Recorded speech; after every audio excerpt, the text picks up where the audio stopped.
Good evening and welcome back to garblaggames. I'm Aaron, I'm your game master, and we are returning to Cubicle 7's Warhammer the Old World with our playthrough of the Sins of Talagaad. Our troop of adventurers has just completed the quest of laying to rest Lefty the Slayer, or Hager as he's known to the dwarves, and they've returned to Talagaad, some of them a little worse for wear. So we're going to go into some downtime today. We're going to let them spend some experience points. We're going to do some endeavors. Now, we only had 2 adventuring sessions between our last downtime, so they only have 2 endeavors. So one of the things that's not written as a rule, I explain that we're doing it up front so I don't get a million comments saying, you flubbed the rules, you silly American bastard, is during I don't mind a million play, comments. I don't mind the million comments, yeah. The silly American bastard. Well, it's accurate, so I'm not gonna say too much about that either. But during the downtimes today, if they have to do a skill check as part of our downtime narrative, because we like to play out our downtime a little bit, I am going to allow them to take the failures of that skill check and into account as experience earned, not just the skill checks they do during their endeavors. This is to prove that I'm a very kind GM, so that when I next disembowel Snake, everyone will remember that I was nice during downtime. Balance. It's all about balance. You got to balance. You got to balance it out. Yeah. So you'll get to re-meet all of the players as we're going to start out with little conversations, little scenes with each of them as we see how they're dealing with being back into Talagaad after they've been away for weeks and weeks. Remember, they all got beat up. They traveled down south to the brewery. They had one bad encounter that left them all kind of beat up and in recovery. And then, so it's been quite a while since they've been away from the city. So we're going to spin, and the camera is going to open up on a small but well-kept home, and Snake in a bed, laying next to Alina Ganezo, his healer, who's been working with him since he got to Talagaad. She's leaning over him and preparing her surgical equipment to try to help him deal with his ruptured organs. Now, Snake, my first question is, she needs supplies. She needs, she needs clean equipment. She needs to sharpen those scalpels. How much of an investment are you making in Alina for her to make this dexterity check to try to conduct surgery on you? Well, I'm thinking that seeing as the dwarves paid us handsomely, I'm probably going to spend a gold piece. Okay, each gold piece you spend on this surgery, since it's a major surgery, will give +1 dice to Alina's surgery rolls. And this is a plus. Oh, sorry, go on. I was going to say, this is kind of a pass-fail situation. So the surgery will either succeed or it won't succeed. If it doesn't succeed, bad things. If it does succeed, then you will go into your rest and recovery roll, which is an endurance roll that you make to determine whether or not you heal any wounds as you rest and recover. Well, and remind everybody, how many wounds does Snake have at the moment? I've got 4. He's got 4 wounds. All right. So you're a little battered myself this time. Yeah. Without doubt. Yeah. So I'm thinking that, money's only money at the end of the day. Maybe I should spend a couple of gold on making sure this happens and buying only the best medicines, laudanum, codeine, that kind of thing. So you give her a couple of gold pieces, which is a fortune, and she goes out and she buys the best surgical threads, and she buys new equipment and refills her surgical kit up, and gets medicines for you and some anesthesia to help keep you calm during the surgery. And then she pulls out the scalpel. She says, "Good night to you," as you fall into a drugged stupor, and she begins to cut and sew. So Snake, I'm going to let you make the dexterity roll for Alina because it's your surgery. You get 5 dice to roll. Her surgery skill is a 4. Okay. So let's see how she gets on. All right. You do have your fate points back. So you can spend, remembering that you've got the 1. So you'll have 0 fate points going into the next adventuring session. But what do you think? Do you want to risk it? I think I'm going to have to, yeah. I think it's a wonderful idea. Yeah, otherwise I am not going to recover. Ooh, that's a lot better. More success. So she's getting in there. You see Alina bent over. Well, you don't. We all see Alina bent over your unconscious body, and she is trying to sew up some of your perforated intestines, and she finds infection in there. And at first, she thinks she's going to lose you. The surgery is going poorly. Your heartbeat gets reedy. Your breathing is disrupted, but she spent the extra money, so she gets out some additional medicines, and she's praying over these medicines. We see this, and there's a soft glow that suffuses them, and she lets out a little gasp. It's not that she doesn't expect this, but it doesn't always seem to work. And then she packs it in around your intestines and goes back in and starts to sew. And the glow sort of suffuses your guts, and slowly your breathing evens out. And she's able to close you back up. And then it's been probably a day, more than a day. You begin to slowly fight your way back to consciousness.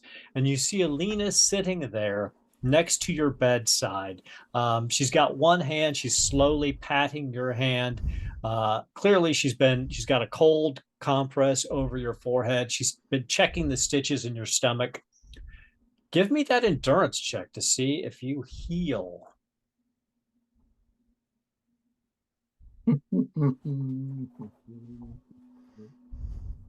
This is always, oh no. That's rough. That's a rough situation. I'm going to give you one. You healed 1 wound from the surgery. So from her efforts, you managed to heal a wound. You still have 3 wounds. But you're currently not negatively affected from them, but still, if you go into a situation without dealing with these wounds at this point, you would find yourself back in a bad situation. So there are other ways of healing, of course. There are people in Talagaad, the Hexen Guild, members of the Hexen Guild that you may have some connection to.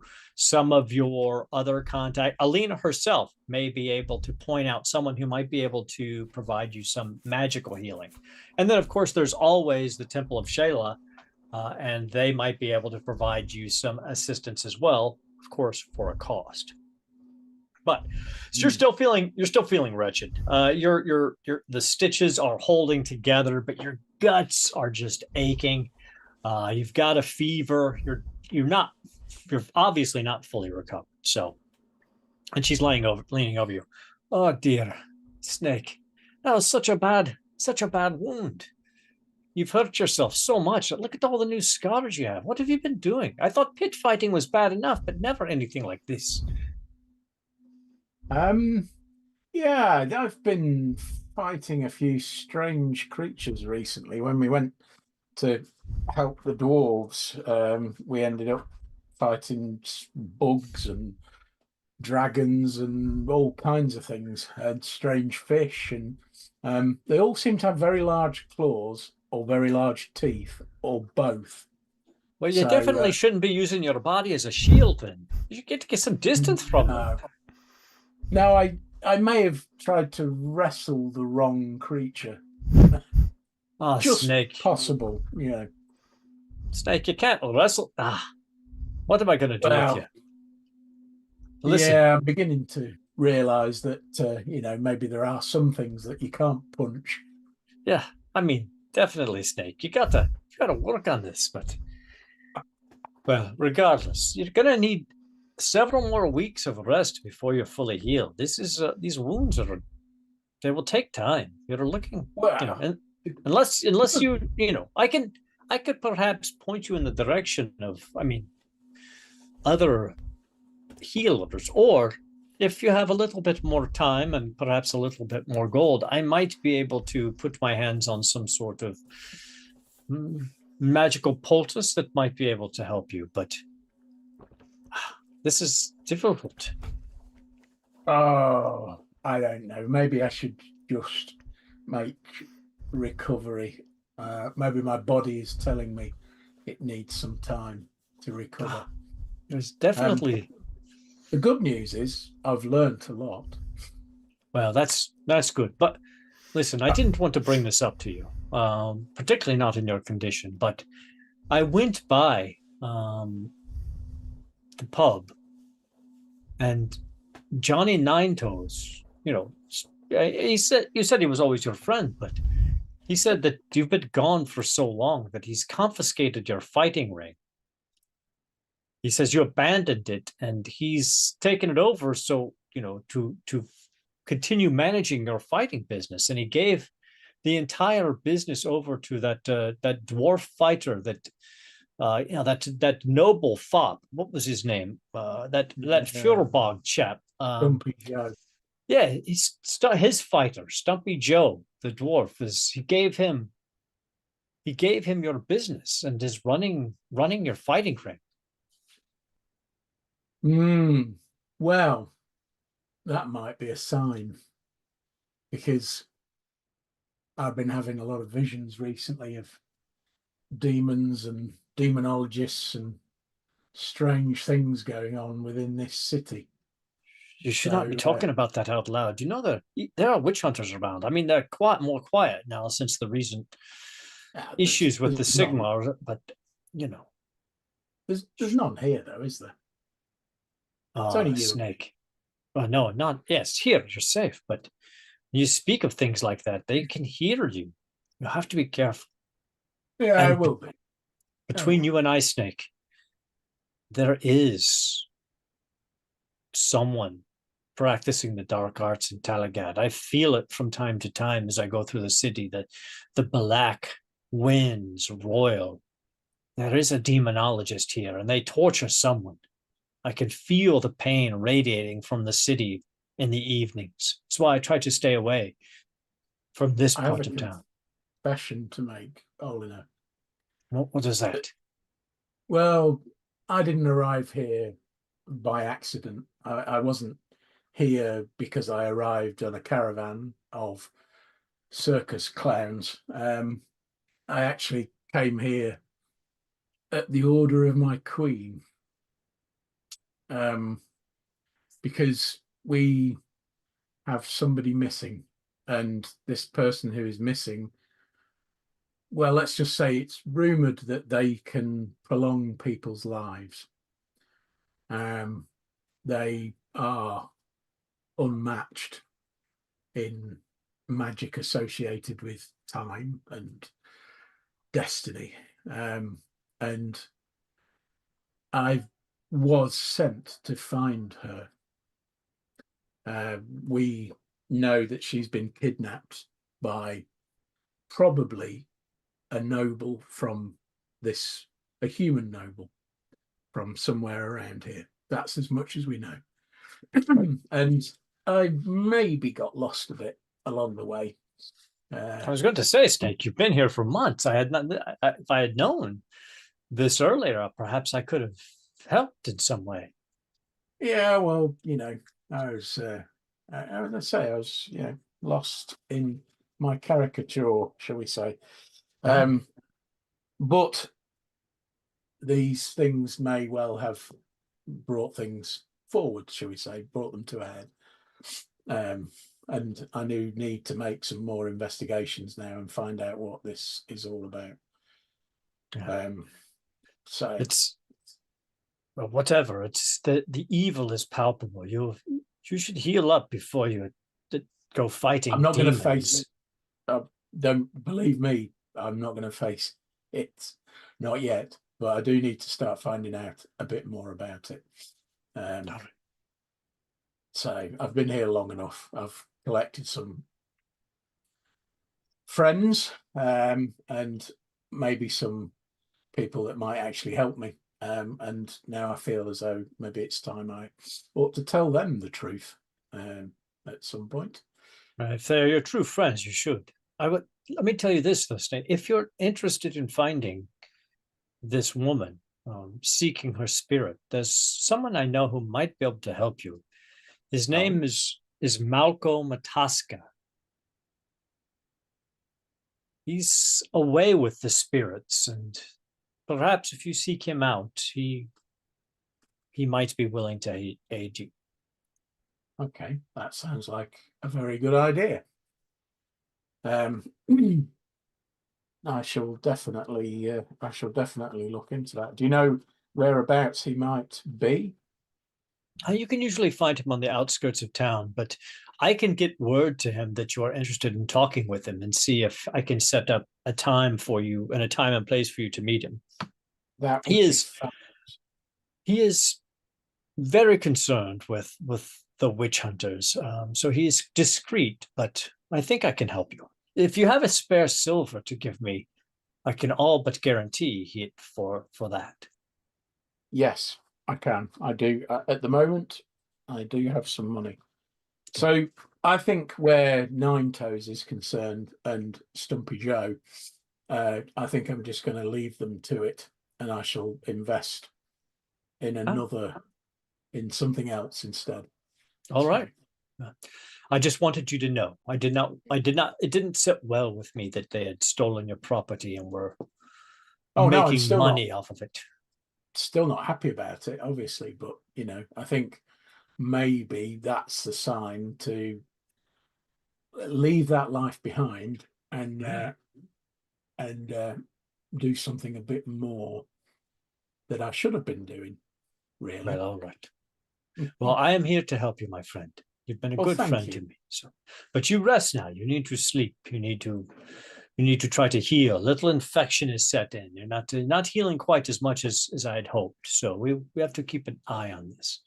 So I will squeeze her hand and then fall asleep. All right. And as a reminder to all my players, remember, so all of the excess gold and silver you might have, you have to spend it all in some way or another, or invest it. There is the endeavor to invest money, which you can also use to work towards purchasing a new asset. I know we've talked about that in between sessions after you guys killed the Shard Dragon. There was discussions about having Torty make you something from its skin and scales, so that's an option too.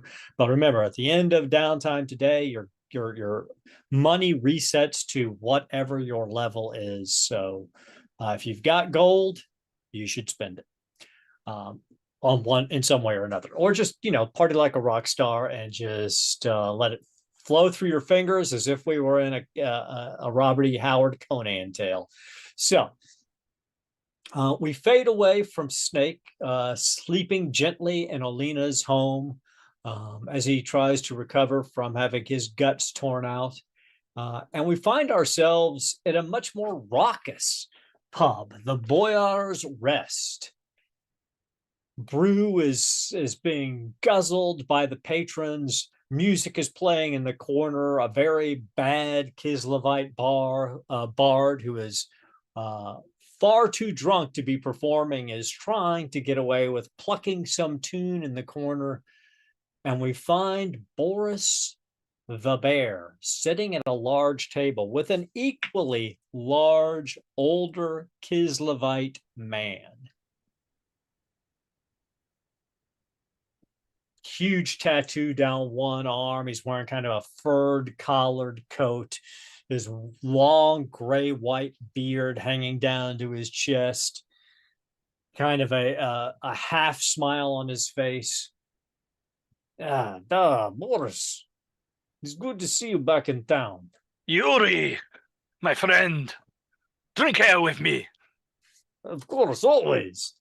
You youngsters can never keep up anyway. Who you calling youngster? I have gray in my beard. I only have gray in beard. That's because you'd spill too much ale in it. Nah, to think I would spill ale. If you do, you just ring it back into your cup. That's why you have long beard. Soup catcher. Indeed. Thank you for coming, though. I have Duh. problem I want to tell you of.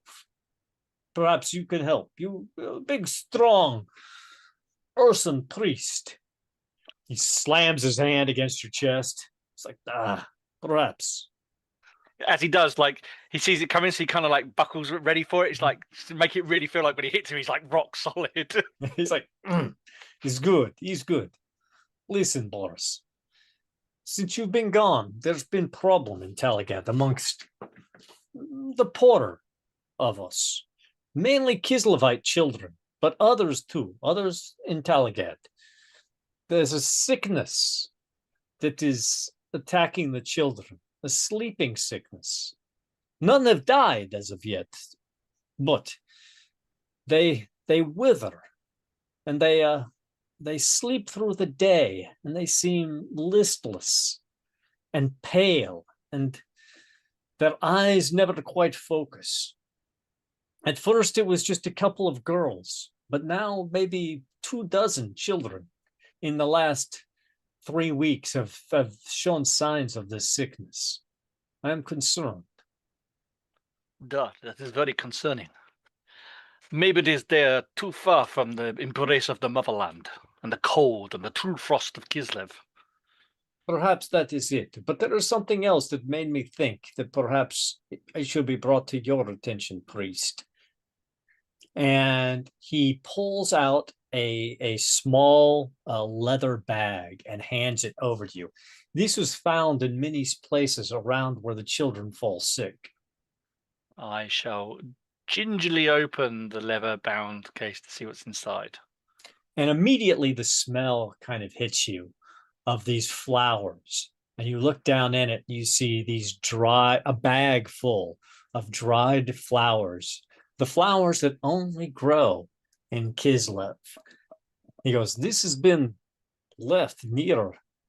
And they say, the children who wake say, they hear a beautiful woman's voice crooning to them in their dreams.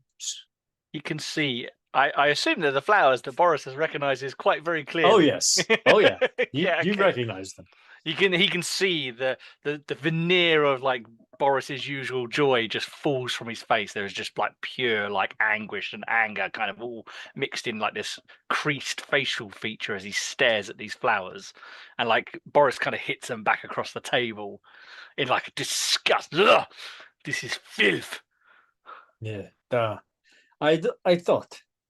And Yuri reaches out very compassionately, strong grip, but puts his hand on your forearm. I know what you hunt. I fought against things like this in the past, but I wanted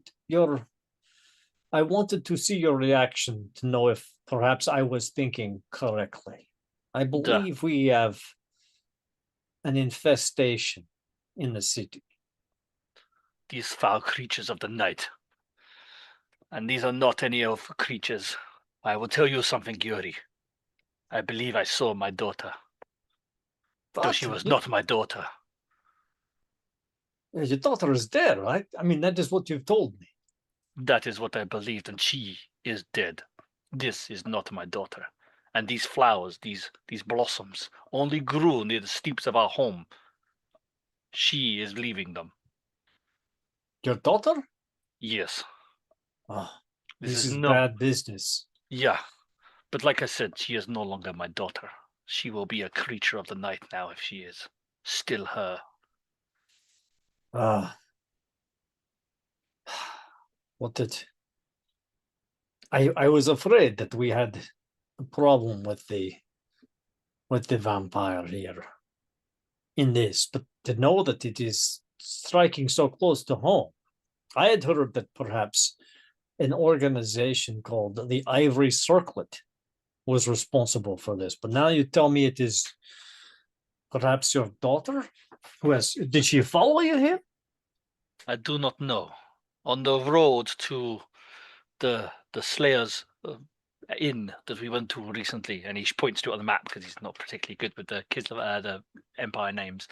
It is over here. I became wounded, and I was healed by a dwarven healer. And while I rested, these flowers were left, and I swear I saw my daughter. This is big business is so bad. Dead. What are your plans? How will you find her? How will you stop the sickness? I will begin the hunt. They travel at night, so I will hunt in night. And I know some characters who may know information. I believe there is a countess of some kind in the town. I believe she Countess? may be one of the night creatures. What is her name? I am not good with empire names. Is it Countess Lucretia? That, Lotilian? da. She held big party. My friends I traveled with were there, and she died. No, I could feel. Her But name, yes. I do not feel she is responsible. But she, I believe, knows who is responsible. Her name, when I looked into this ivory circlet, her name was mentioned.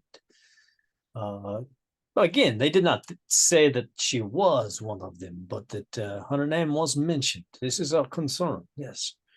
Yeah. Well, we must find a way to heal, to protect children.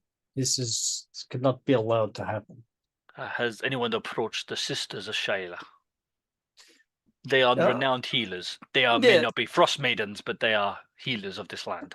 They have come. Those, when we can afford to have them come, they come and take a look at the children. But they say the illness is, they need simply rest and better food and drink, and they will be fine. But they do not fully recover. Even if they recover slightly, they not fully recover.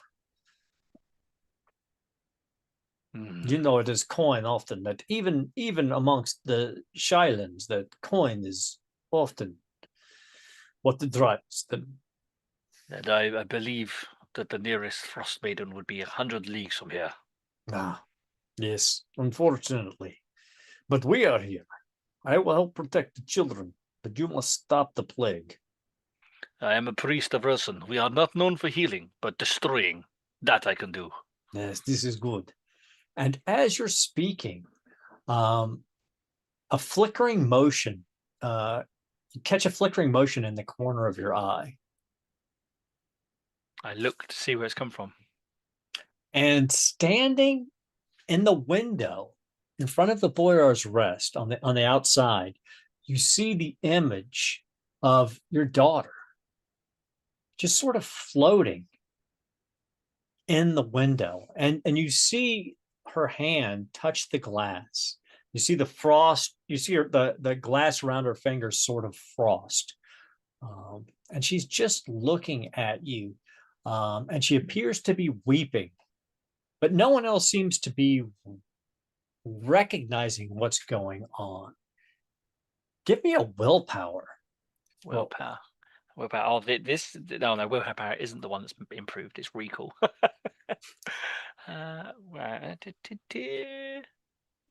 I have got no successes. So as you're looking at her, you feel this kind of coldness grip your heart and this just incredible grief weighing you down. And you don't feel like you could even physically move from the table as your eyes are glued to her. And then she slowly seems to pass through the wall, through the glass, and you see her approach a table. And there's a family at the table having a meal. And she just leans over and seems to whisper in the ear of a young boy. And you just see the color kind of drain from his face. And then she looks up at you and smiles and disappears. And the boy slumps over in his chair and puts his head down on his table as his parents jump up to see what has happened. Do I get released from this draining thing as she disappears? As soon as she disappears, you feel your energy return in a flush of anger. Kind of slump onto the table a bit. Did you see that, Yuri? But they seem the boy, another one has fallen to sickness. It was her, Yuri. What? She came through the wall. My daughter. I saw her as clearly as I see you now. I saw nothing, but vampires do not come through when they make perhaps turn to mist, is what I've heard, and come on their door, but come through wall? There is more to this than I realize. But it was my daughter. She did this. She whispered to that child, and he slumped to his sleepily. Going to Yes, sleep. this is a problem then for you, priest. You must stop this. I will see to the boy. And he now immediately feels like he needs to be put to action. Boris doesn't like sitting around at the best of times doing nothing. So he kind of gets up and makes his way over. But as he kind of walks past the boy, and then I guess a pain of guilt and responsibility pass over him, because now he feels connected to this problem. And he turns back round to the boy and puts his hand on him and says a prayer to Ursun in Kislevite. Basically just make Ursun protect you, watch over you, and wake you. And then a bit of frost comes off of his hand and onto the boy, and was like, I will deal with this. And he leaves and into the night, and the wind whips in behind him as he goes out the door, and he goes back into the night of Talagaad. I like it. So both for Snake and Boris, remember to count your failures.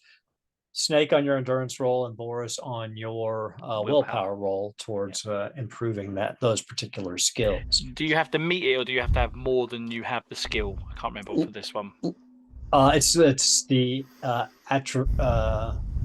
have to exceed it. So exceed it, yeah. Cool. That's it. That's what I've got. Cheers. So I was a bit worried. I was a bit worried when Yuri said, "I'll see to the boy." He was going to go over and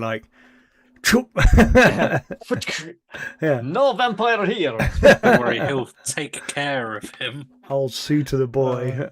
No. So just to reiterate, so let's say you had a willpower of 3, you'd have to get 4 tick marks in it before it would become 4. Cool. All right. As we see Boris jump up and lay a blessing upon this sickened boy, we slide away to a very nice inn, the nicest inn in Talagaad, and we're in a drawing room. There are servants in very well-appointed clothing. There's classical music quietly being played, and we see 3 men at a table with brandy snifters and cigars. I know we skipped over Neville. We're going to go into Erwin here first. Oh, I assume this was Neville. That's okay. No, I was hoping for a brandy snifter for a minute there, but it's not so today. Close. But no. I switched the order on everybody, so because there's reasons. But so Erwin, you are sitting across from your uncle, the Count Voldemar, who is at the head of the Feuerbach family, and your cousin Baron Rayner, who is his son, and up until this point has been really responsible for the Feuerbach mercantile empire in Talagaad. So you've sort of started to become a slight rival in his father's eyes. But he told me to do it. The 3 of you are sitting around, and the Count is looking at you. He's like, Erwin, I have to tell this edition of the Dwarf Ales is a master play, and the clan Gritlock itself opening its doors to you. I thought when you made the deal with the ambassador, when the elves decided to broker their wines through you, that perhaps, I don't know, that you had made some bribes or got lucky, but this is the sign of a merchant adventurer. You went down and you claimed that prize at great personal risk. You, son, are more Feuerbach than I had ever given you credit for. You see your cousin look at you. I mean, he's not real happy, but he's not. I mean, it's money coming into the Feuerbach family, and Baron Rayner is still the heir to Count Voldemar. So, I mean, it's ultimately money coming into his coffers. So he's a little irritated that you're getting the praise, but it doesn't look like he's, going to call you out to duel or anything. So what's your next great venture, Erwin? What is the next mercantile prize that you're going to capture for the family? Oh, still to be determined. I'm keeping my eyes open, always looking to expand the family business.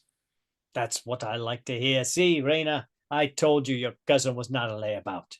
All right, admittedly, I said he was a layabout. I honestly thought you were a layabout, Owen. You were a complete layabout, but you've changed. And I respect that change. Because of that, we are going to find you a proper wife to help expand our business empire. And I have some thoughts on that. We've been approached by factors from different agencies. Now, some of them, of course, we discount because they're clearly not the right kind of people to marry into the Feuerbach family. And when I say right, they're either not noble enough or rich enough. But I do have a few that I think are possibilities. So, the Baroness Caroline von Kessel has approached me. She's noticed the work you've been doing with the elves, and she said that, although not herself, of course, older woman, very beautiful and very powerful, but the von Kessel family has several potential candidates that the Baroness would like to perhaps discuss with you. And with you, I mean with you and with me, because ultimately the choice is mine. But I thought that you should have some say in it. So they offer some mercantile opportunities, but the name, she has a great deal of power here in the city.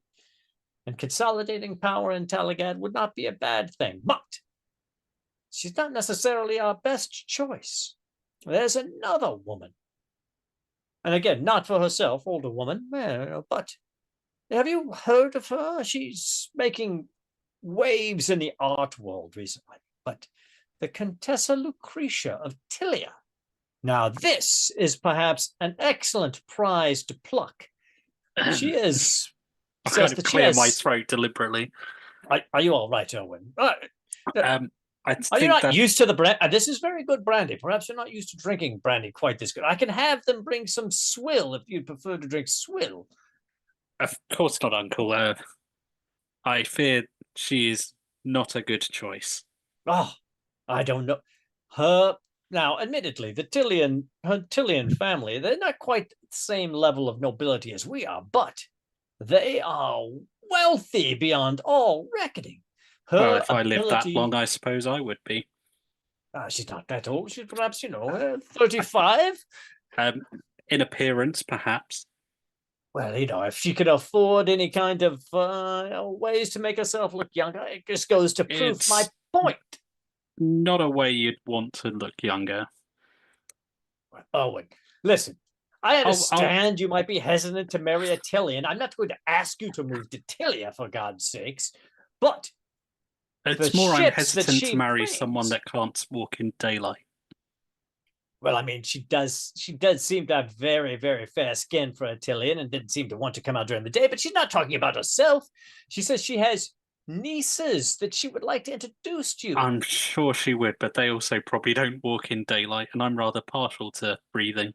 Well, let's see. We'll see. We'll introduce you, and we'll see what Uncle, what opportunities. I mean, the money, Erwin, the money.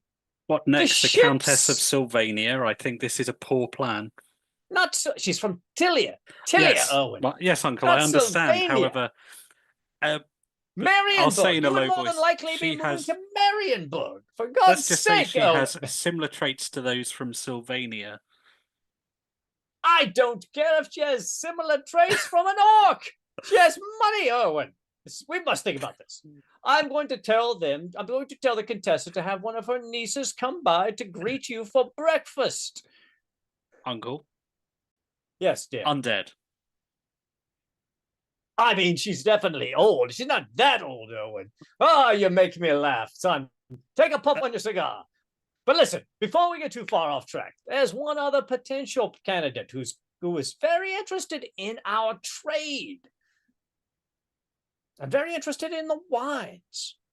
I don't know much about them, but they brought a large chest of gold as a dowry to discuss the opportunity of marrying into the Fjordbach family. Apparently, you've raised eyebrows all about these. I don't know much of them. I'm here to tell you too. Their their language skills are a little rough. I mean, they speak fairly well, but well, the factors who have come in, who wish to perhaps talk to you, Erwin, are from the Sultan of Kofa.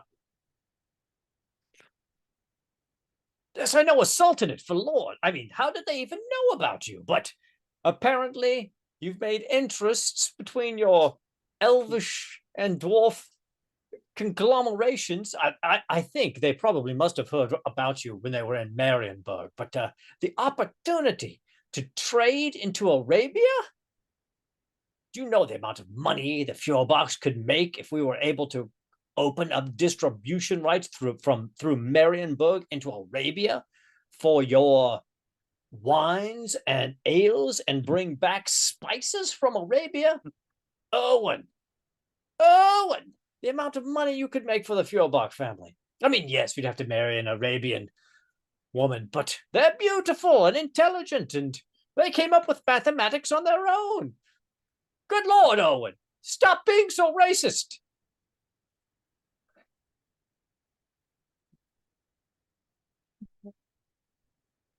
So, we will set up meetings with you, Erwin, with both the Contessa Lucretia's nieces and with the Sultan of Kofa's representatives, and of course, Baron Caroline von Castle. I mean, there's always the opportunity to strengthen our local contacts, but Arabia, Erwin, think of it. I think it's too soon, Uncle. I think my, should we say my stock is going to increase. Oh, Erwin, you're adorable, but no, you must get married soon and have children. But I believe my fame will be spreading and you will receive far more lucrative opportunities.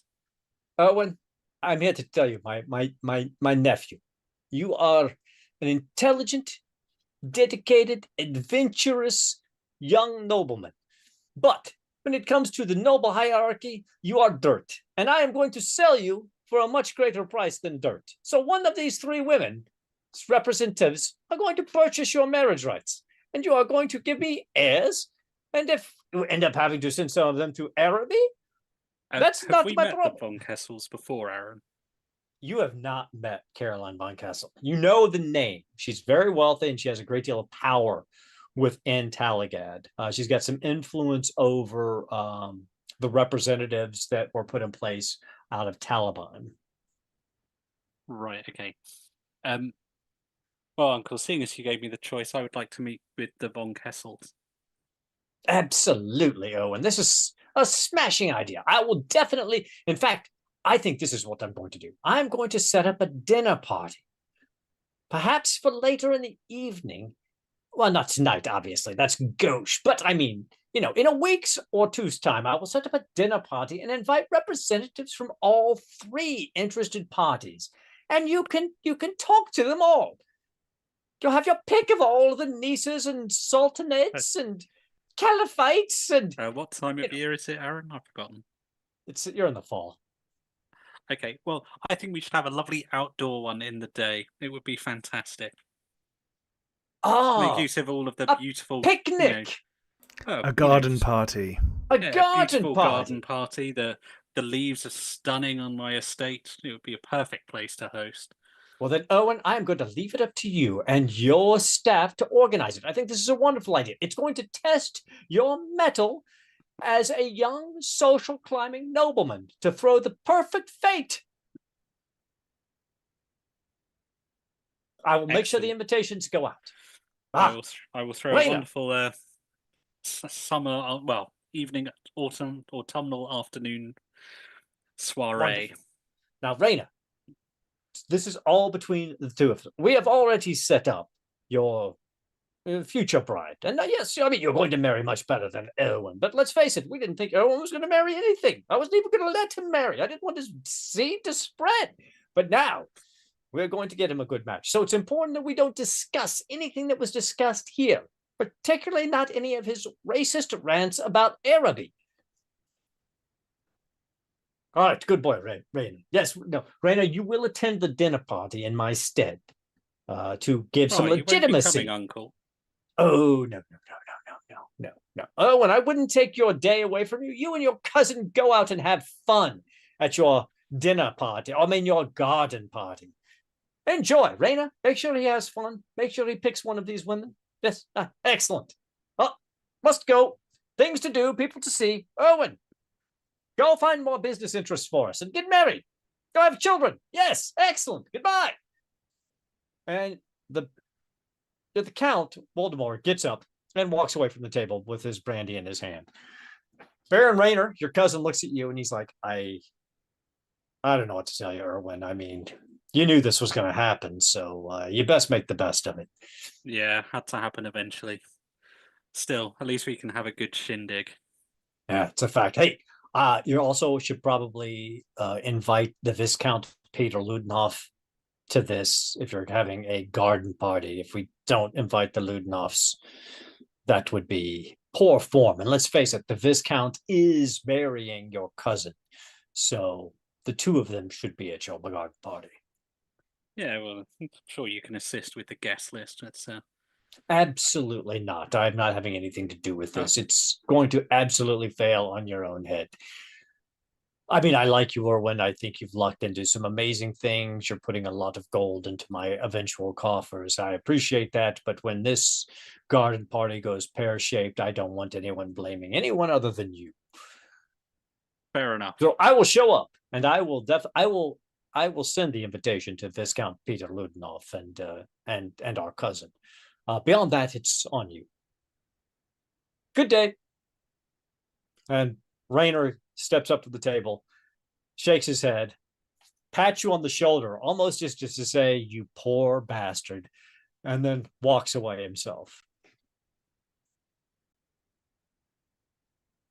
And we pull back from that. And then we find the night is beginning to settle in, and we see Neville walking down the street. The fog is thick, layered against the ground. It's autumn, so you're getting that cool air is crisping your lungs. The night is dark. Neither moon is truly shining brightly upon you.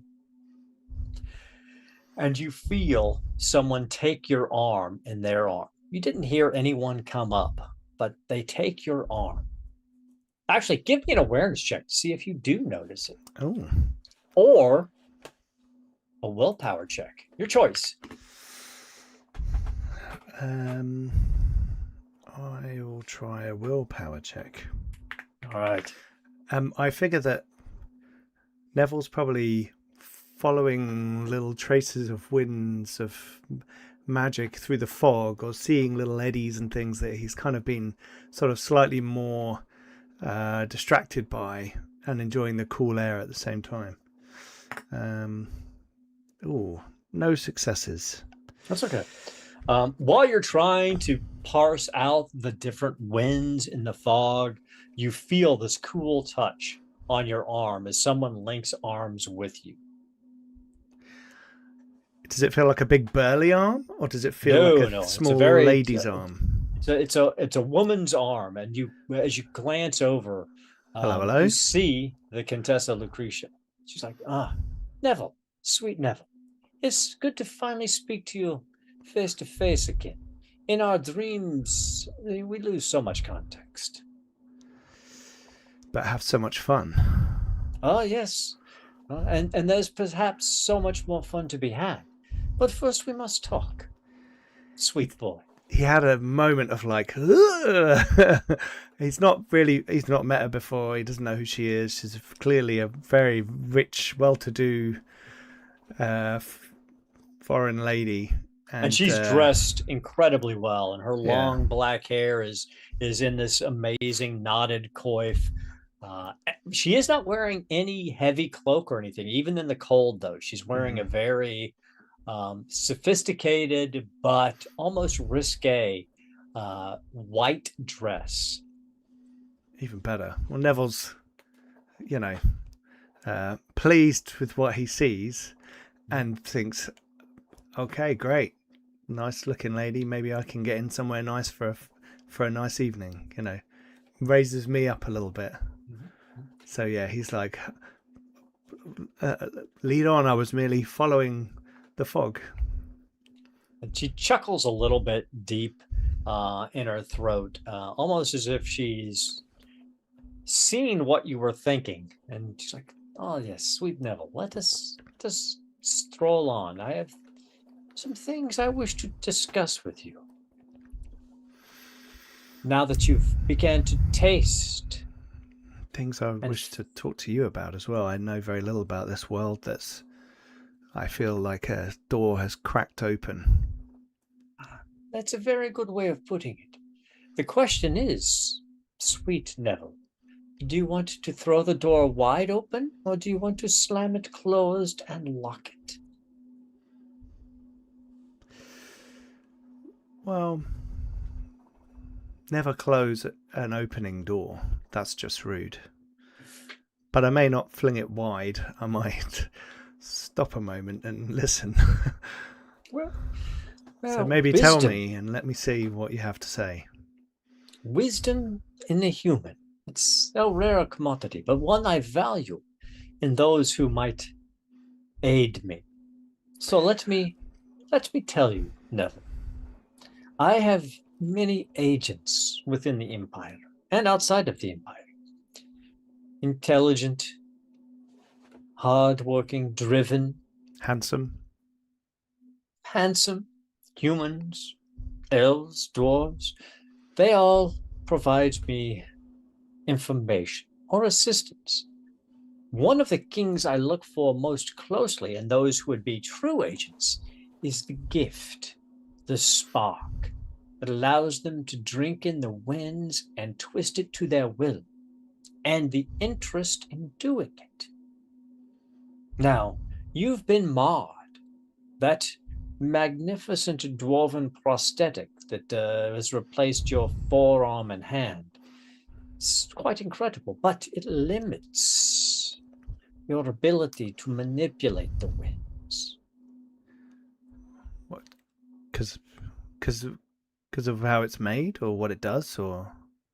Yes, and well, how it's made. It's in part, but also when you seek to control the winds, most humans must use their body, use their hands to craft their will. And you only have one. This makes it much harder for you. I've always been very good with my hands. Well, we shall put that to the test. Because I have been studying these arts. Well, let me put it this way. I walked in the courts of Nagash. And I know many ways to train a human who's suffered as you have, to allow them to find new ways to frame their thoughts and control the winds. Would that be something you'd be interested in, Neville? Do you want to truly wield the magic that burns in you? Or do you want to be wielded by it? Well, no one wants to be fashioned by someone else. He says, looking down weirdly at the arm on his stump. But I have merely touched upon this now, and it feels difficult to grasp. So, yes, I think that is something I do want to learn. Ah. Well, but I wonder what the cost would be, madam. Well, costs are what we're here to discuss, aren't we? Well, Neville, if you would like me to teach you the old ways of crafting the grey winds to your will, and then teach you actually how to master those winds, that is a large ask. But I am a very patient teacher, and I have a great deal of time. What I need is an agent within the city that will help me smooth over some problems I have. That is all I ask, is that you be my eyes and ears and hand where needed. I would never ask you to take on an action that would put you in a situation where you would have to flee Talagaad unless you failed horribly. But there are things I would ask of you, even things I would ask of you tonight, if I was to begin teaching you the ways. I've been in a lot of these kind of conversations over the years. From being a young boy growing up on the streets, and after my father died, and here in Talagaad amongst the sewers and gutters, and I'm always on this side of the conversation. How do I know that you're not like every other con artist I've met, a blackmailer? Come now, Neville. Sweet Neville, I have already been in your mind. I've touched your thoughts. I've helped show you the way. You can walk away from my tutelage whenever you want, and you will owe me nothing.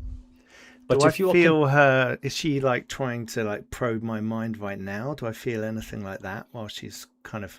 Because I'm suddenly aware that she's got like extra sensory perception, so I'm worried that she might be trying to read my mind. Give me a willpower check. Okay.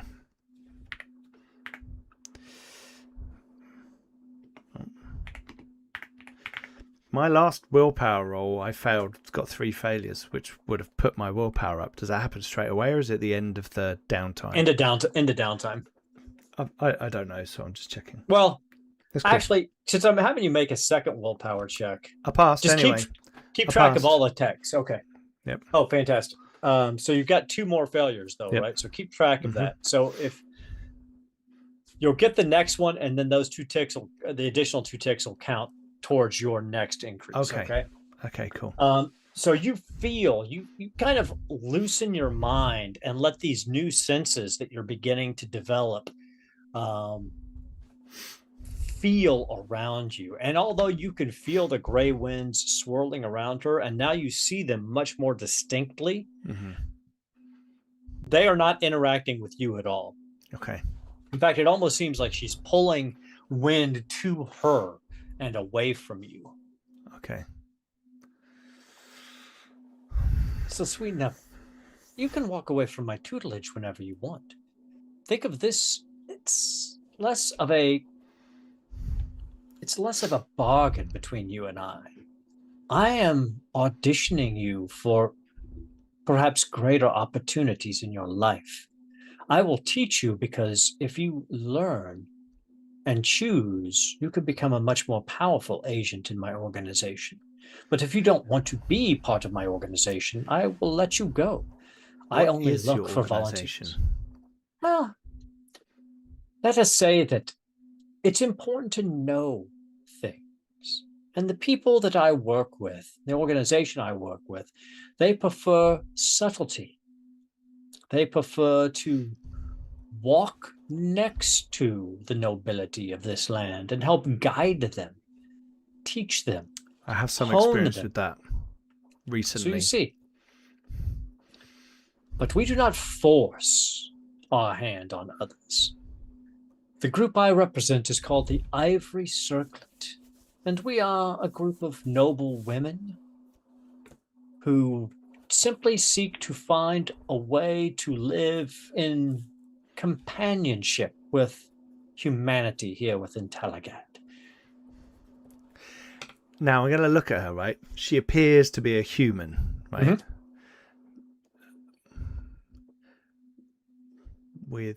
Okay. So you see, subtlety is so important to us, Neville, and that's a trait that I hope you can master as well. And that's why I've approached you, because you have not only the potential skills to be a wizard, you have the potential subtlety to be an agent. He's like, what? I know it's... what I have felt has felt subtle and shifting and formless until I think about it. I always thought that if I were to come into the realm of magic, I'd be hurling fire from my fingertips, but that's obviously not the kind of thing you're into. No. Well, all who can touch and see the winds call to different winds. Though you will be able to touch them all, you have an affinity for the grey wind, much like I do, of subtlety, of illusion, of the mind. It's who you are, and that is the wind you draw. But in time, if you train with me, it is not to say that you could not conjure a great ball of fire and throw it if you wished. It's not beyond you. We're not like the elves. We don't... I don't know the difference between the elves and the humans and the fire and the grey, and I am, yes, a stranger to this world. Well, that's the beauty. You have so much to learn, and I have so much I can teach you. But it puts me at a huge disadvantage in this relationship, I'll say, with a raised eyebrow and a slight twinkle in my eye. Neville can't help himself. So,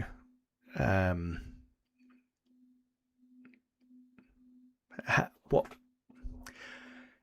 your organization needs to be subtle in Talagaad for a reason, right?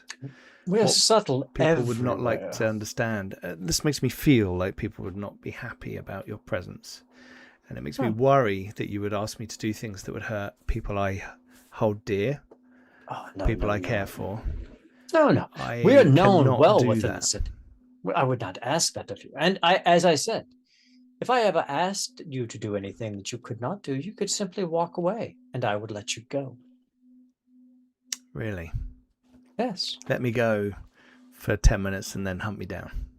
Never. Or some other agent might find me. No. I know how these things work, and it's fine. We're grown-ups, right? I don't need sweet Neville all the time. I do like it, though. The way you say it is very nice. So I understand the position I'm in, but I would be a fool not to take advantage of what you're offering. So, okay. Excellent. Well, we will begin some instruction, and perhaps even tonight. But let me tell you what I would ask of you before you decide for sure. You have a friend traveling with you, a priest from Kislevi. Yeah, I'm not taking that guy on. He's fucking huge. No. I don't know what you're thinking. Boris should be an ally of my friends, not an enemy. And I want you to explain to him that you've heard rumors, and these rumors are true, by the way, rumors that it is not the ivory circlet that he should be hunting, that he needs to turn his focus towards the Margrave George Ludenhoff. The what, sorry? Margrave George Ludenhoff? Yes, of the Ludenhoff family. And he needs to focus his attentions north and to the vampire Etienne. I believe he's aware of him. He's the architect of Boris's problems. And he and those he represents are enemies of the Ivory Circlet. Well, enemies is a hard term. I would say we are uncomfortable rivals. They have a very different approach to living in Talagaad, and we would simply prefer that Boris focuses his attentions where they should be focused. Is Boris aware of this Etienne? I believe he is, yes. Okay. Right. But he may have heard rumors recently that the Ivory Circlet is involved in a problem in the city, and we are not. I want you to know that. And I want you to remind him that all of his problems started when he started his hunt for the vampire Etienne. And it is Etienne who still is the core of his problems. Hang on, I fought some woman that was biting me, and like these vampires, Etienne, is it to do with that? Yes, indeed it is, Neville. Okay. That was... Okay. Right. So if you must think of it as they are a different noble family than my noble family. And we do not see eye to eye. I'll show her the vampire teeth on my rat catcher collection. Those are very nice. I would just recommend that when I am taking you to my home to teach you, perhaps don't show anyone else. I understand the reason behind those, but there might be others who are less understanding. You know where they came from. Indeed, I recognize where they came from. And she smiles. There's also my own middle finger on that thing. So there's a whole collection of different things, and the shard dragon scale. So there's like a little trophy collection. She pats you on the shoulder and she's like, my kind often relish in the taking of trophies as well. You will fit in perfectly if you choose to stay.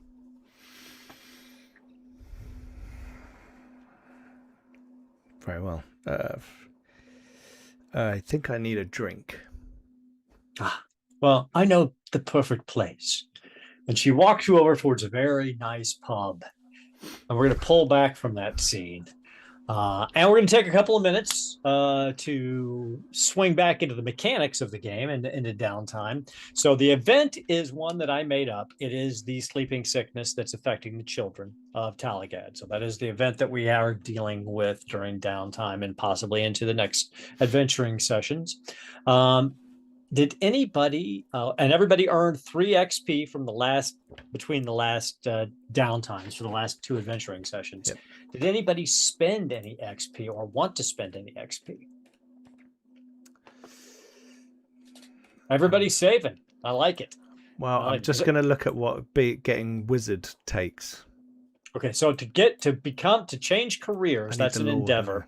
You need the lores and you need the trappings. The trappings aren't a big deal, but the lores will be a big deal. So that would be one of the first things she would be teaching you are the appropriate lores. Okay. So essentially what she's offering is instead of you having to pay somebody a lot of gold to help you change into the careers, she's willing to do it for free, teach you the lores and everything for free financially, as long as you are willing to act as an agent for her in the city. I'm going to see if I can play both sides. I love it. Neville's always thinks he's more capable than he is. And a charmer, he's like, yeah, she won't notice. Oh, charmer, it'll be fine. Of course not. Yeah. You know, millennial old vampires, they'll never notice people trying to charm them. But so, all right. So nobody's spending any experience points at the moment. Yeah, yes. I was going to say, so we got 3 extra because I already had 1 over from before. So I believe that actually gives me enough XP now to buy Lucky. Which is a good idea. So tell everybody what Lucky is and why it's so important to Snake, because it is. Well, I believe it means that you can spend your first fate point for free, effectively.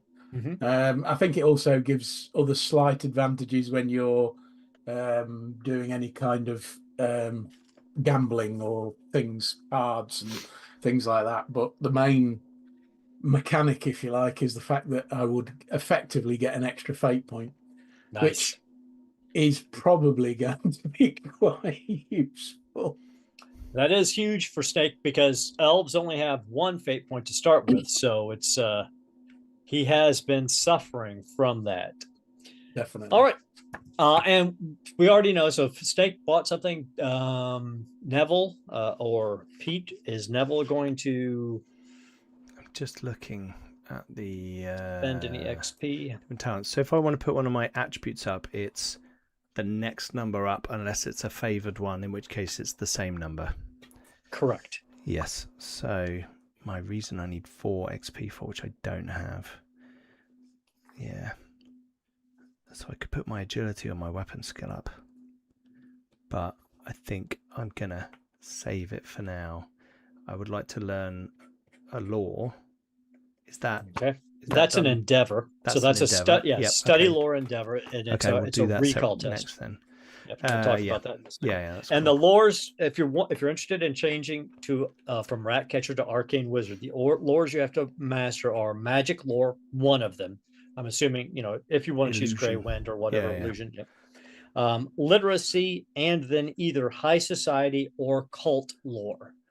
So you got 3 lores you've got to master: literacy, magic lore, and high society or cult lore. And she's capable of teaching either high society or cult lore. I mean, as well as Can I start my own literacy. cult? You can. The Cult of Neville. Yes. The Cult of Neville. I like it. Okay, so Snake has already had his first endeavor, which was rest and recovery. Does one of the 3 of you, Dan, Roger, Pete, you got an endeavor you want to roll for? Yeah, I want to try and finish Undead Lore, learning Undead Lore from the Knights of Moor, which I started ages ago, and obviously have been a bit busy out of the city. But now we're back in the city, and it feels like things are starting to come to a head with his hunt, so to speak. So actually learning a bit more about the things he means to face, I think like it. is there. So studying a lore is an exacting test. You have to get 4 successes against a recall roll. Yes, I currently have 3 successes built up on that so far for Lore Undead, so I just need 1 more success. Let's have that recall roll and make it a good one. Oh, okay. So you keep the successes you've rolled. Okay, that's cool. Well, I only failed 1, but that's all I needed to learn the lore, so it gets me 4. So now I have Undead Lore as one of my. You have Undead Lore, and your 1 failure ticks against your recall. Yeah. Okay, so what's it look like? I mean, where does Boris go to conduct this study? Well, he's typically always done it with the Knights of Moor themselves in the Garden of Moor in Talagaad. So he tends to, and what he's done is he's kind of left the bar that he was just in, and he's kind of almost steamrolled, walked, and just found himself in the Temple of Moor. And then the Knights obviously recognised him, and so he's gone back to what he was doing there. And it's again, a sort of montage of him reading some books and also then actively getting lessons from the Knights of Moor, who have obviously studied this very intensely as part of their order. And that's what it is. It's him just taking his time to really absorb as much information to understand his enemy, because he needs to kill this creature. And to kill the creature, you need to understand the creature. Fantastic. So you have mastered the undead lore. I have indeed.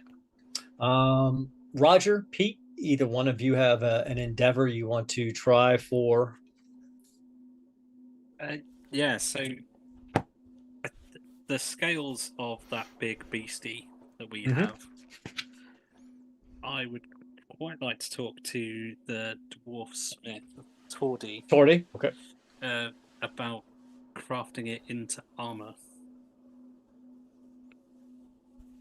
Okay. Okay. Oh, Lord Irwin, yes.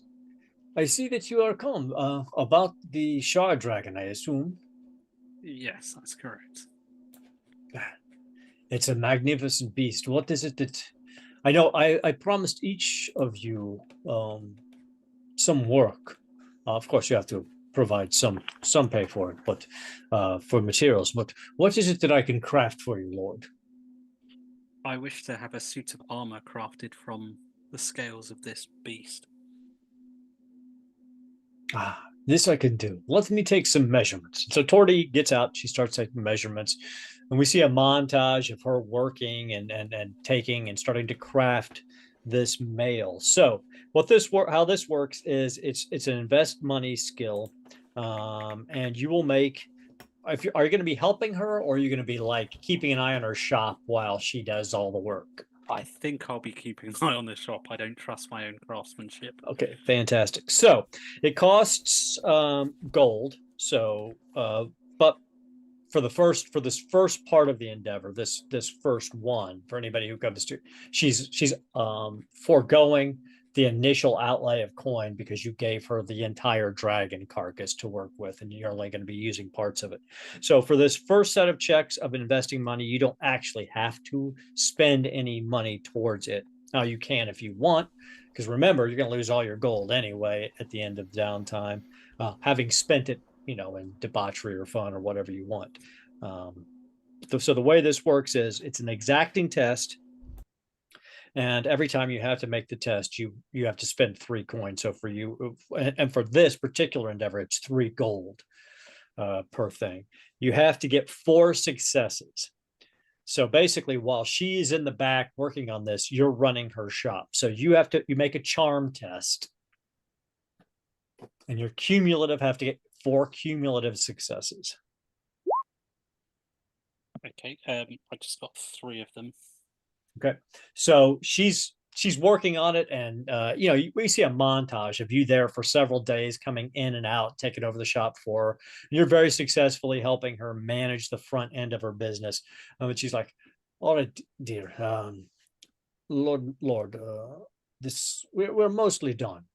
If you come back in a few weeks to help me out again, but I've got a couple of other commissions I have to work on to finish as well. But I promise we will get this done for you soon." So you have the one failure I get from that, do I add to my checklist? Yes, you do. Okay, so does my chart? I know you answered this for me earlier, but I've completely forgotten. So that is now my 5th tick. So does my charm go up now or at the end of downtime? At the end of downtime, your skills will any skills that you successfully increase will go up. And you have 3 checks against this particular 3 out of 4 on the exacting test to get this armor completed. So the next time you have a downtime activity, and it can't even be this downtime, you could make the roll again. And I've got money once you get 4 successes, you'll. Okay, so Neville, what do you want to do for your first Hello, time? I would like to study law. But I'm thinking I probably need to do literacy before I do magic law, right? Because I can't Probably read help. books. Yep, so that would probably help.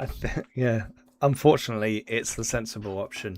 So, between things like playing cards and talking to Balder and Tordy and those kinds of instructions, and then probably sitting down finally with, maybe it was Tordy, maybe he asks Erwin. The Contessa will definitely help too. Yeah. I don't want to turn up to her not being able to read. He kind of feels like, okay, I want to turn up and be able to like do that. So I'm gonna try and study law literacy.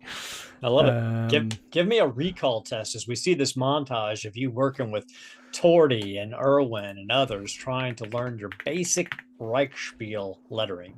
Okay. That's 1 success. Okay, so mark your 2 ticks, your 2 failures, and you get 1 point. You need to get 4. You don't need to worry about it because this is an exacting test, so it's just going to take a little bit of time. Sure. So you got your 2 failures, your 1 success. Cool. Yep.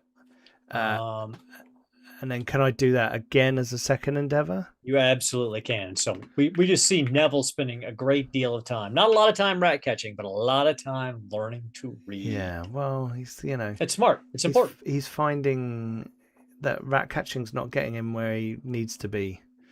I'm gonna re-roll that one. Okay, so you spend a fate point. Yeah. Remember, your fate points you spend during downtime will not be available during your next adventure. That's cool. Okay, so we've got another 1.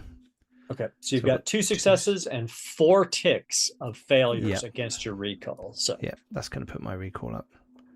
Okay, so you're halfway through learning literacy. Let's do literacy. Okay. Now let's go back to Snake. Snake, you spent 1 endeavor resting and recovering. You can spend another one if you want to try to heal more wounds, or you can do like an invest money endeavor to try to purchase like a healing draft that will, heal your wounds instead. There are other ways you can approach it, or you can just walk around with 3 wounds and hope that nothing bad happens to you next time.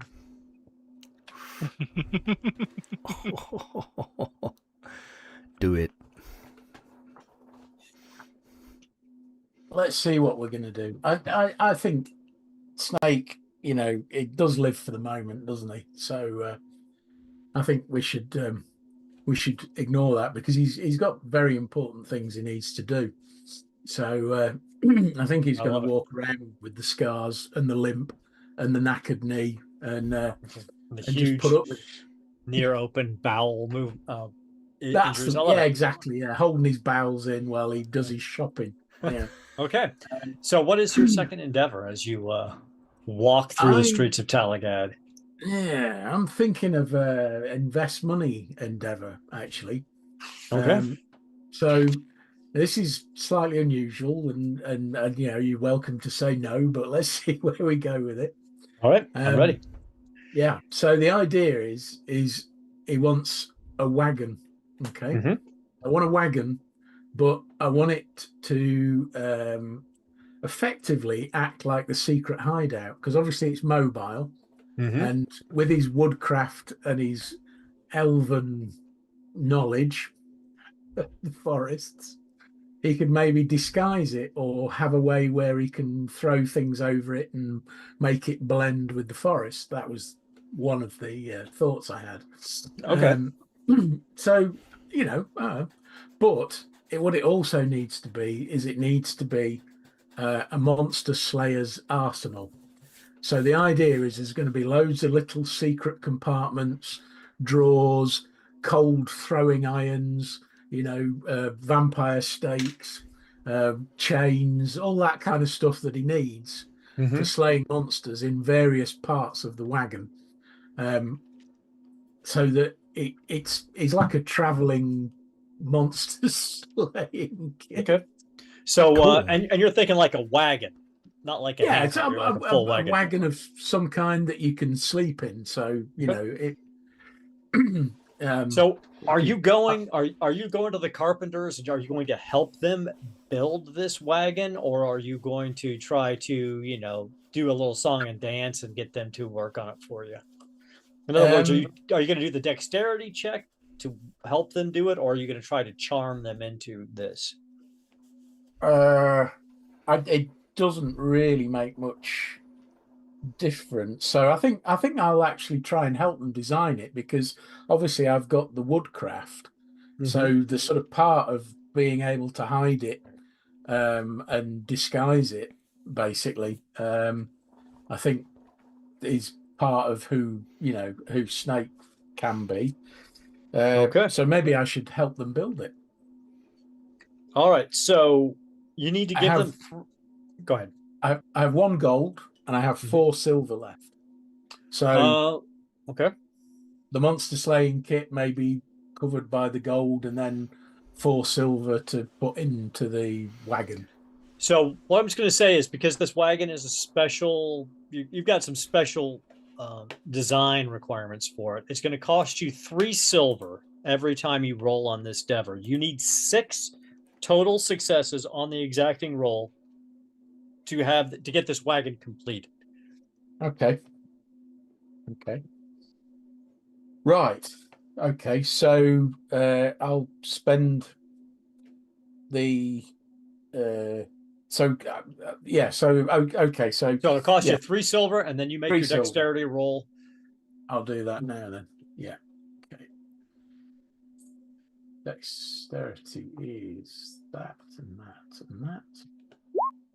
Oh, absolutely no successes. Yeah. So you get to tick 3 marks off on dexterity, and they start to build the wagon. It's such a unique design that they're having some hard times. They're trying to source some material, the right wood and things, for you to help it blend into the forest and things. So they're making progress on the design, but they haven't made any real progress on manufacturing it. So you have this exacting test, this exacting endeavor started of crafting your monster slaying wagon, but you have 0 out of 6 successes towards it so far. So the next time we go into downtime, you can, if you want, you could spend more time with these carpenters working on your wagon.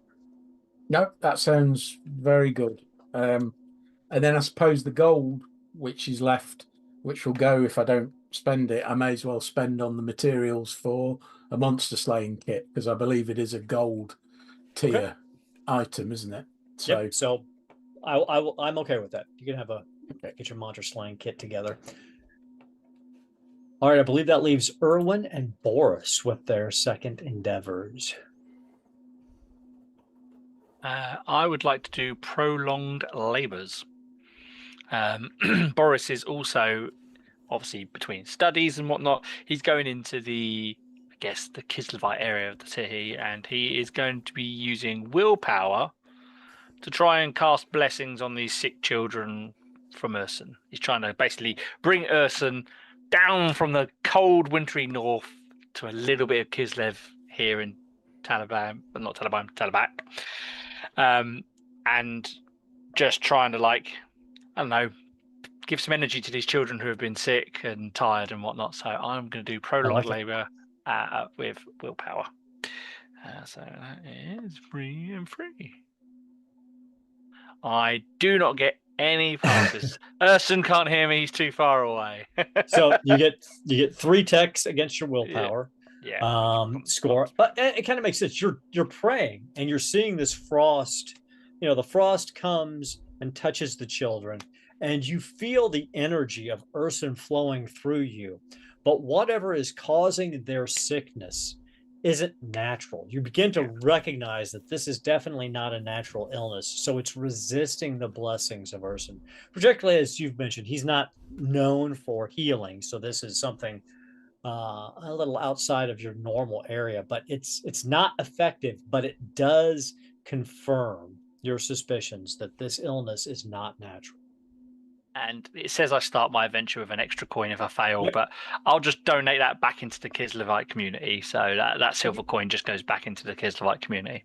Yuri's there and he claps your shoulder and he's like, well done, Boris, well done. You must get to the bottom of this, though. Clearly, even if Urson's prayers cannot touch these children, then we got problems. You must find this ivory circlet and make them pay for this. Duh, I will. All right. Erwin, our soon to be bridegroom. So do I have to spend one of my endeavors to do the party, or does that just happen? No, that's not in a downtime thing. That's gonna be a potential adventure episode. So Right, okay. In which case, I would like to try and finish off the armor. All right. Let's have the roll. Let's have the charm roll as you stick around with Torty as she works on. Would it help if I threw extra gold at it? You actually have to give her 3 gold for the second endeavor. But we got 3 gold for doing the thing for the dwarves, didn't we? Yep. Yeah, you did. If I threw extra gold at it, would it help? I will give you a bonus die for each extra gold coin you want to throw at it, up to a maximum of 3. So basically, you're just giving her a lot of money to work, to buy additional better equipment. I will try and help rather than charm this time. So I'd like to try, put a bit of a person. So I'd like it to look very fancy, because obviously it's got to be fitting to a man of my standing, and looks better than theirs, frankly, when they do it. It's important. So I will throw an extra 3 gold at it. All right. So you get plus 3 dice. Total.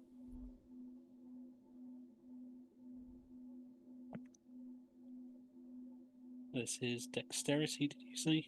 Correct, yes.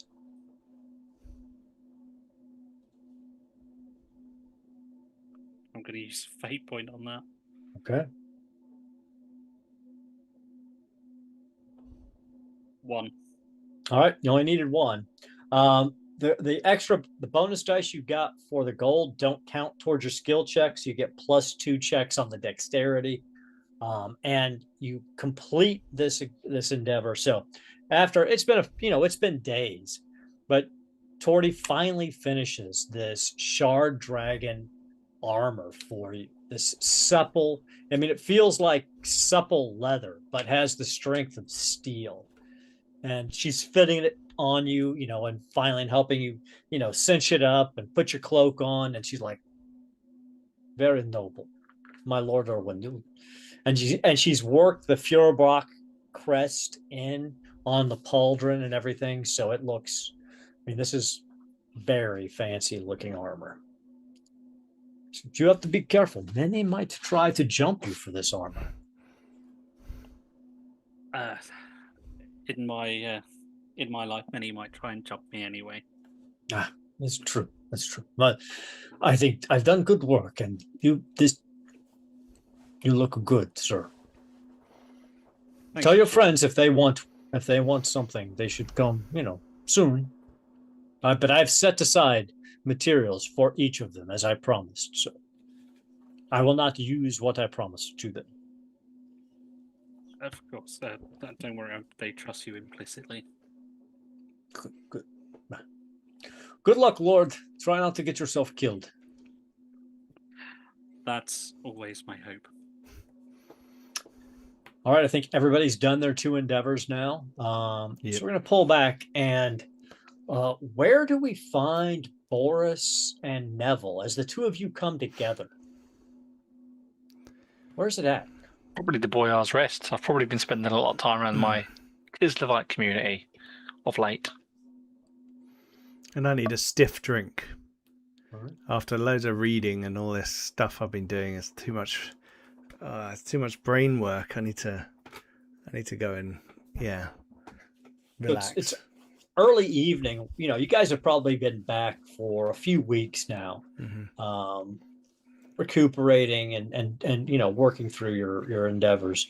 And Boris, you see Neville walk through into the smoky, lantern-lit Boyar's Rest. Big burly arm goes up and waves towards him. Neville! I'll head over and sit down next to him. He slides across this massive mug that it looks way too big for you. Sticks his face in it. Just starts drinking. And he signals to the bar for another. Oh. Neville, you look exhausted, my friend. Yeah. I've been doing a little bit of rat catching, but I've actually been trying to learn my letters. Very admirable of you. Well, hanging around with such refined folk as yourself and Erwin, and all the talk of contracts and trade and, all these people we're dealing with, I felt a little bit out of my water, out of my depth. So I thought it'd be a good idea if I finally learn my letters. And Tori's been showing me a few things and a few others. And yeah, it just makes my brain ache. It's just, it's a lot to, The words can be very difficult at times. Even more so when on paper. Well, just the making them and keeping it neat. That seems to be my challenge. So, so Boris kind of laughs and throws out some letters on the table. You see, and they're scruffy as hell. You can barely read them. Yeah. They're mostly in Kislevite, but there's a couple in Reichsspiel, and you might recognise you a got few your letters. E's backwards. Reichsspiel is very difficult to write. And obviously it looks like very Cyrillic. Yeah. Well, anyway, a good ale is needed. It's been nothing so exciting these last few weeks, though. I thought I'd catch up with you and see what what's on the horizon. I've been mulling over, our I don't know what you would call them, our adventures together so far, the trouble that we've gotten into in such short period of time as well. Yeah, very troubling. And he lets out like this really hearty laugh and gives you a massive pat. And he's like, "That makes us firm friends." Beard just kind of sprays out of his mouth. Oh, thanks. Yeah. And I too have been troubled. As you see, my people here in Talagaad, there is a sickness affecting the children, a sleeping sickness, and I believe it is this ivory circlet vampire scum, and I must destroy them. Like the one that we fought at Tordy's. Just like the ones outside Tordy's. And he flicks the tooth on your necklace. Yeah. You remember well. Yeah, she didn't like that. Well, yeah, she had a bite on her. A prime piece of Neville. I don't really know much about vampires,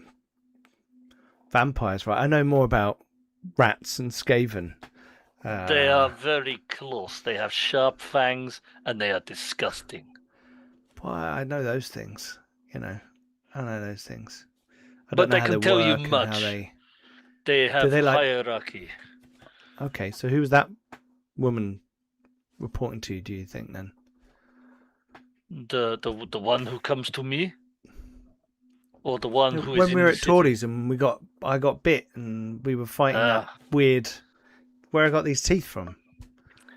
Aaron, I would like to use my undead law. What vampiric bloodline do I believe that the two that attacked us or attacked outside Tordy's were from? Give me a recall test. -1 die. Oh.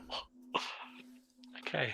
Because you're pissed. I got a success. Nice. I got a success. So nice. You think it's one of the rarer bloodlines. You think, based on recalling what you remember what they looked like, and they were obviously very young vampires, so they hadn't really transformed into what their final appearance would be. But what you remember from what you've read in the Gardens of Moor, you think that they must have been the children of a Neckarch vampire. They were young vampires, the one that attacked you. That's why they were so savage. But I believe they may have been from the Neckarch bloodline of vampires. I mean, that sounds... Neckarch. Yeah, it sounds pretty nasty. Pretty nasty. They all go for the neck, but no, it's a deeper bloodline of more magic. So when you say young vampires, so there are like older, there must be a bunch of them somewhere. They go right back through the centuries. Some say undead for hundreds of years. That's like all the stories about like Sylvania and that lot, right? Even further. Oh. When Empire was, and Kislevites and Umbagans in the north were just men in mud huts. Vampires walked the lands. Okay. Sounds like you got quite a grudge. I mean, you said they're affecting your people. But more than that. They killed my family, Neville. Oh. My wife and daughter. Like the people here? That is why I'm in Talagaad. I hunt. Oh shit, that's why you've actually come here. I was curious why. I would not come from Kislev otherwise. This country is droll and warm and sticky. He looks around the room at all the other Kislevite people, or people pretending to be... I assume there's like a little gang of youths who are trying to dress like Kislevites and look kind of cool in the corner. Sure, yeah. I mean, some of you guys come here, right? I didn't know. We've never had a real heart-to-heart, Boris.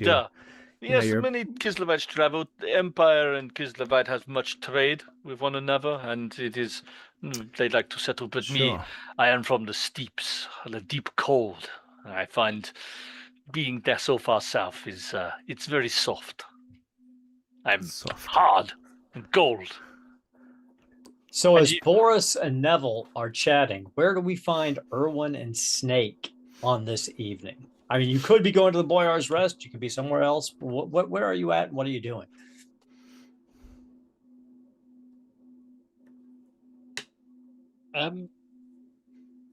I guess I would probably be walking out of Tordy's after spending the last several weeks, I'd imagine. I don't know how long the downtime was.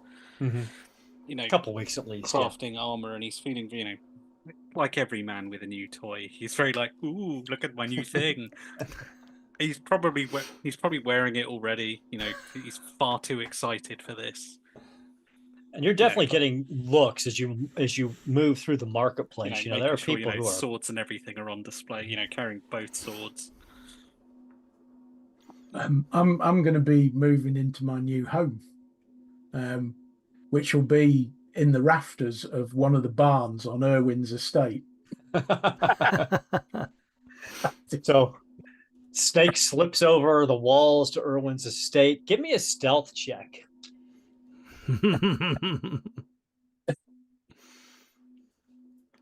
So that's agility, stealth. Yeah.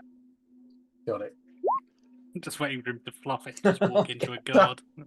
And he fluffed it. Oh, wow. But that is 5 ticks towards stealth because we're still in downtime. Wow. So what happens is, Snake, you go over the walls quietly in the evening and you come to slide over the wall and you put your feet down on the shoulders of the guard on the other side of the wall and collapse in a heap at his feet. He's looking down at you. He's like, oh, Master Snake, the gate is over there. Lord Irwin's not back yet, but I believe his Chamberlain will see you to the foyer. I'm sure you can wait for him, sir. I'm going to be wearing a big backpack full of all of my stuff, basically all of my belongings, and looking very shady, obviously. Do you need a hand with your kit there, sir? That looks pretty heavy. I was pretty scrawny for an elf, so I was wondering. I was hoping I might be able to spend a couple of nights in the barn. Well, I mean, head up to the house and knock on the door, and the Chamberlain, I'm sure, can set you up in the barn. I mean, Master Irwin has given carte blanche for you and your friends to use the barn, so I don't see that would be a problem. I guess you can leave your kit here if you want and go talk to the Chamberlain.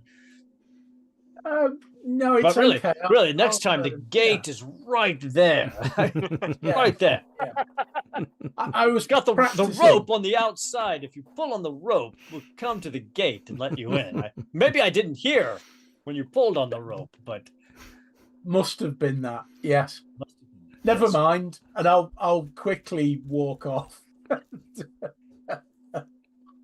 The walk of shame, and then I'll knock at the door. All right. And ask the Chamberlain whether he can set me up with a straw mat. Ferdinand's like, oh, Master Snake, it's good to see you again. Good to see you up and about. Looks like your belly's stapled shut. Alina, did good by you? I am not feeling my best, but I've had worse. Well, all right. If you say so, yes. I'll get a pallet set up for you out there in the barn. The master may let you stay in the house, considering how infirmed you are. But we'll set you up in the barn for now, and I'll have someone bring out some soup for you. Oh, lovely! Thank you. And we'll have the bath tub sent out, and I'll have some hot water put in it for you. You smell like you landed in dog shit. I don't, but that's all right. I'll get you set up. Yeah, I don't know. Snake just doesn't know how to respond to that. To be honest, he's just going to look all moody.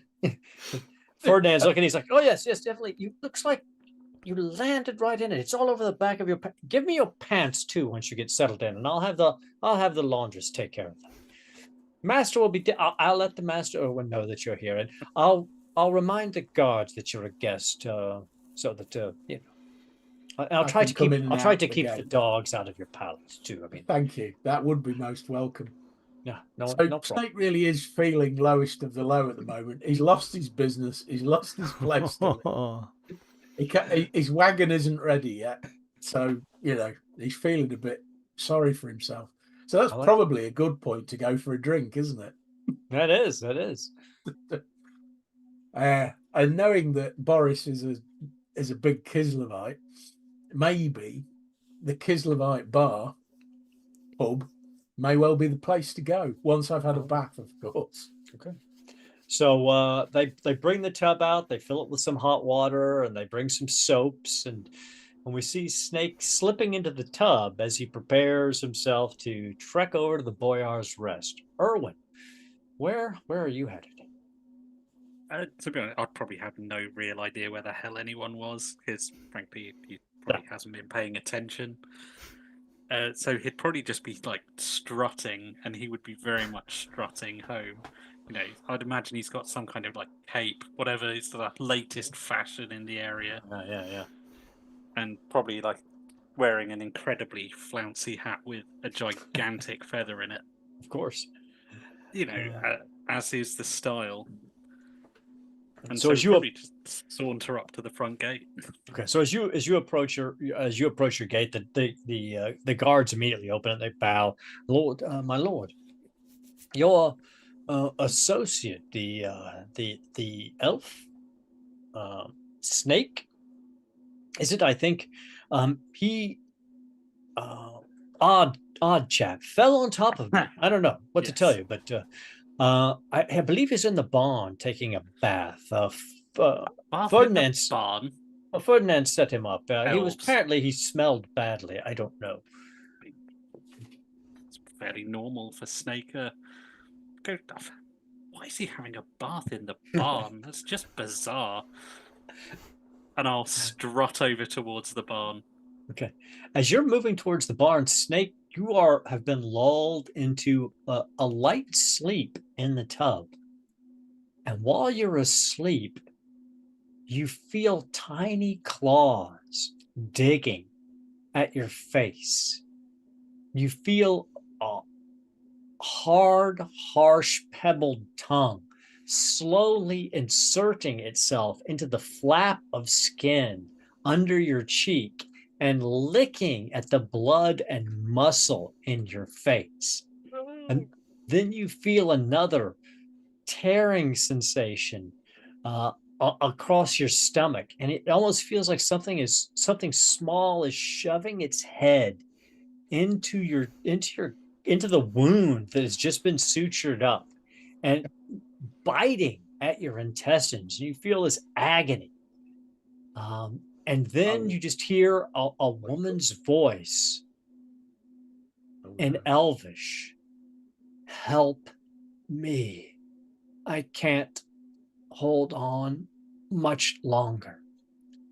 And then you snap awake in the tub, and you're fine. Your wounds are still sutured up. There's nothing wrong with your face, but you still feel the echo of that agony in your cheek and in your stomach. Right as Erwin walks in. Nice duds. You're muted, Roger. Sorry, yeah. Erwin will come in completely oblivious to all of that, just bouncing around in his armor, testing how mobile it is. Excessively happy because, he's not been having dreams of things eating his face this time. We're like, what are you doing having a bath out here? Are you mad? This isn't the bathroom, this is the barn. You forget, Erwin, I am a peasant and spend most of my time, most of my early years What's living that got in to the do with it? woods. Surely peasants have bathrooms. I've got 13 of them. No, it would be unusual. Usually the bath is just, in the middle of the house. I mean, my bathrooms are in the house. Surely they have one too.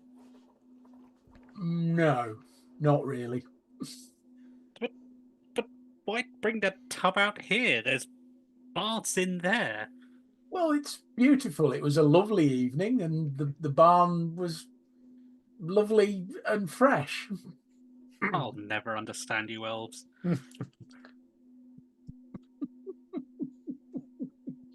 I'll just stand up and get out the bath. All right. Put my clothes on.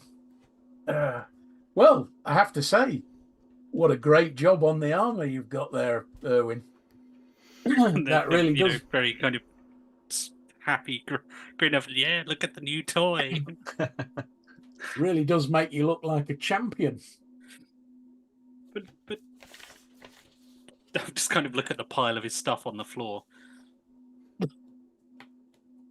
I was kind of hoping that you might let me stay for a little while.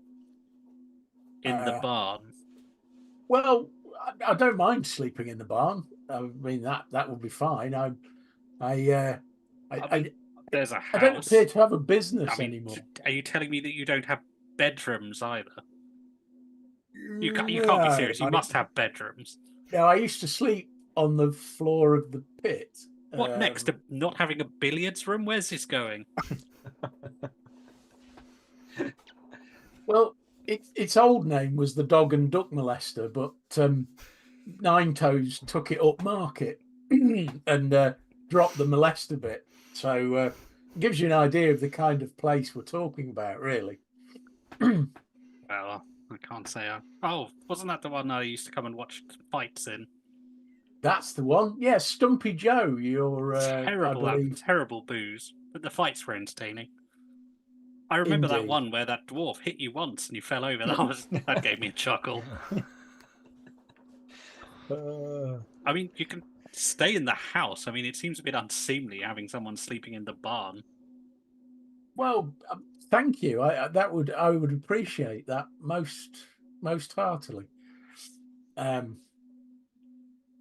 Yeah, I'll move my stuff there. Is there a particular room you want me to stay in? I'm sure Ferdinand will find some corner somewhere to keep you. Excellent. So as you're having this conversation, are you staying on your grounds, or Snake, did you guys get dressed and are you going over to the Boyar's Rest? Yeah, I think Snake mentions where he thinks they are, because we're wondering. Yeah, we're wondering. There is a place where Kislevites hang out in the town, so I suspect we'll find Boris there.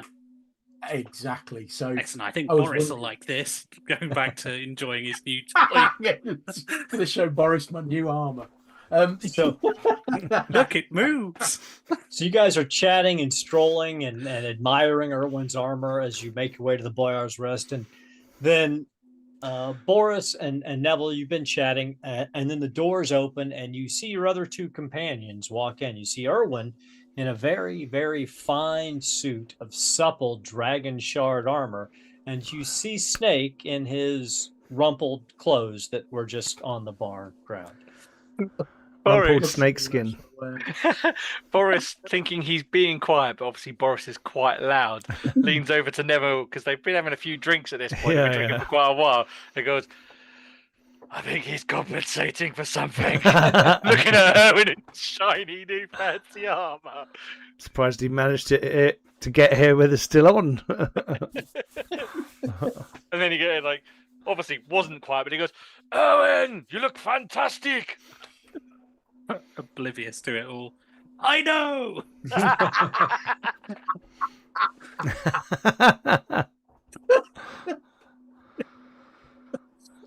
That's quite a hat you've got as well. But I think feather is too short. Knowing full well that his feather is absolutely huge. You're like all drooping down below the level of the hat. And he signals for more ale to be brought to the table. And another round is brought, and you guys are sitting and drinking. Is there anything you want to discuss while you're sitting here? I say I will have bought a nice deck of cards recently, and I am absent-mindedly shuffling them and doing card tricks on my hands just as we're talking. It's just Boris has never seen you do that before. Well, I love I love playing a game of poker or whatever they. Sorry, I don't know what the game equivalent is in Warhammer. Suits. I love a game of Suits. But Counts. you know, I haven't been able to afford a really nice deck of cards for a long time. So, Duh. And he takes one of your cards as you're flicking. He's like, very fancy, and hands it back well, to you. He has not no too idea. fancy, so I'm going to cry if I drop it in a puddle. But nice enough to they feel good on the hands. Good for a shuffle. And while you're talking about cards, Boris, you feel something tugging at your shirt from behind. Kind of very largely leans back to look behind him. Probably And you nearly s- almost like sort of falling off the chair as he does so. And you see a young boy standing there, very pale.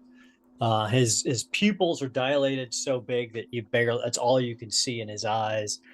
There's sweat, old sweat stink is coming off of him, and he's in his nightshirt, but he's tugging at your shirt. What is it, small child? And he kind of his head lolls back, and his eyes roll back in his head a little bit, and his mouth opens, and you just hear in this very high-pitched voice, "Papa, Papa, come play, Papa." And then the boy falls unconscious on the ground at your feet. He catches him before he hits Do we the see floor. this? Do the rest of us see this? You guys Yeah. see it and hear it. Yeah. It's So- not in so- Boris's mind. Yeah, so the He's- first thing I yeah. do, he catches the kid and then looks at the Whoa, others. If child! You saw this, yeah? Yeah. Can I help with my doctoring skills, my anatomy, and Yeah, definitely. to try and see if I can help the child? What do you want to try to do? Are you trying to help take care of the child? Are you trying to understand what happened to the child? I think I want to understand, probably. Okay. Give me a recall check, plus one Sounds a bit die, cold, that, doesn't it?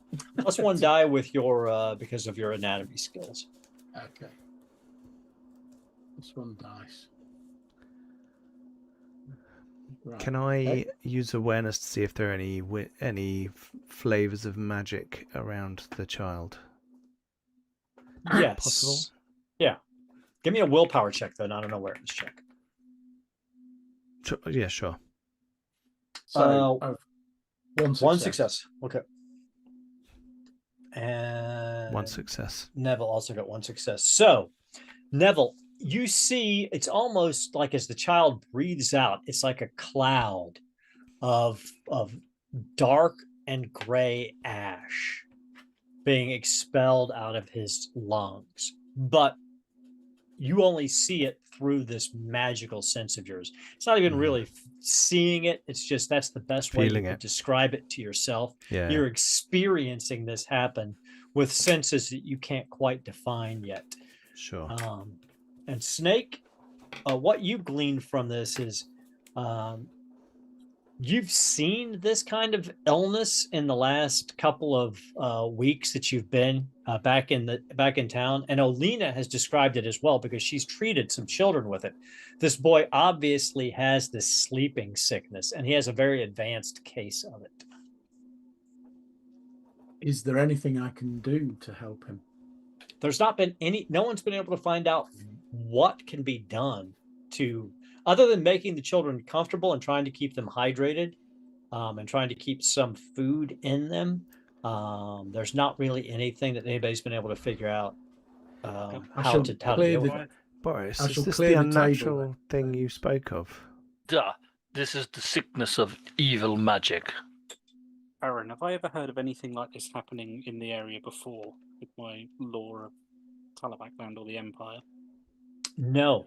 This is something that you, as far back as you can remember, something like this has not happened. I mean, there have been other plagues and illnesses that have affected, the populace, but this seems to just be specifically targeting children, and usually between like 5 and 8 years old. And you've never heard of anything like this. And it's Kislevite children as well, isn't it, specifically? Primarily Kislevite children, but others in the town have also been affected. Okay, They're, cool. they're frailer than normal children. That's why. That's. I'm sure that's it. I hope you didn't just say kids like children were frailer than. I would never say such a thing. Duh. This. Not out loud. Duh. I was going to clear a table, Aaron, and then put the child on the table with a with a towel or something as a under their head. And as you're doing that, the barmaid, who's a Kislevite woman, comes over, and you see Yuri, Boris come from one of the other tables, and they're clustering around the child, and they're speaking in very hushed whispers about finding the boy's parents. And as all of this is going on, Boris, you see at the other side of the Boyar's Rest through the crowd. You see your wife's face for a moment, and she smiles at you. And then she pulls back into the crowd and disappears. And that is where we're leaving it tonight, as our adventurers have to decide. Nice. Are they going to help Snake reclaim his business, deal with whatever horrors are plaguing his nightmares, find a cure for the sleeping sickness, deal with the vampire plague or vampire plagues in Talagaad? Who knows? Join us next week while we decide how I'm going to kill my players. That's all I've got for tonight, Pete. Turn it back to you. Well, I think that's all for the moment. There are a couple of other things being discussed on the channel at the moment. We are looking to do some every other Monday Alien soon, I believe, starting mid-September. So there will be some Alien coming on Monday nights, every other Monday.